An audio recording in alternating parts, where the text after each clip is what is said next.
আমি আমার ভাইও কন্টেন্ট ক্রিয়েটার, আমার বউ কন্টেন্ট ক্রিয়েটার।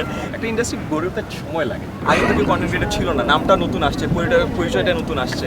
আমার বাবা এখন ফেসবুকে থাকে, আমার মা এখন ইউটিউব দেখে, রাইট? ভাই অন্য একটা প্রশ্নে একটু প্রশ্ন করে, যেহেতু আপনি মেন্টর মানুষ কন্টেন্ট ক্রিয়েটরদের, সেই জায়গাতে আপনার উত্তরটা জানতে চাইবে যে অনেকে ইউটিউবার বলে কন্টেন্ট ক্রিয়েটর, এবং এটা তাচ্ছিল সুরেই বলে যে ওরা তো ইউটিউবার, যেমন এখানে অনেকে কন্টেন্ট ক্রিয়েটর রয়েছে।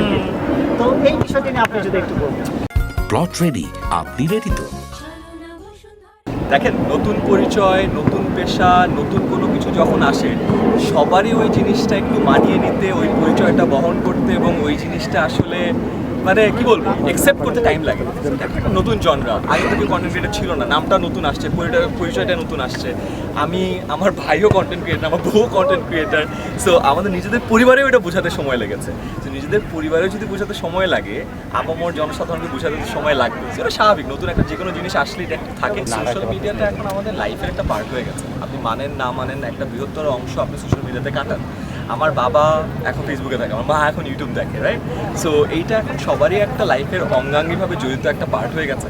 জায়গাটাকে যত সুন্দর রাখা যায়, যত ভালো কন্টেন্ট প্রমোট করা যায়, আপনার জার্নালিস্ট আপনারা যত ভালো কন্টেন্ট প্রমোট করবেন, যত ভালো জিনিস দেখাবেন, তত আস্তে আস্তে এই জায়গাটা আরও সুশৃঙ্খল হবে, ভালো কন্টেন্টের চাহিদা বাড়বে, ইন্ডাস্ট্রি গড়ে উঠবে, ক্রিয়েটারদের পরিচয়টাও এখন যতটুকু তুচ্ছতাচ্ছিলভাবে নেয় এটাও হবে না, আরও প্রপারলি নেবে। ওভারঅল করে ইন্ডাস্ট্রিটা বেনিফিটেড হবে। একটা ইন্ডাস্ট্রি গড়ে উঠতে সময় লাগে। আমার মনে হয় এই ইন্ডাস্ট্রিটা গড়ে হচ্ছে মাত্র 4-5 বছর। সময় একটু দিতে হবে, তাহলে চলো আরও বড় হবে।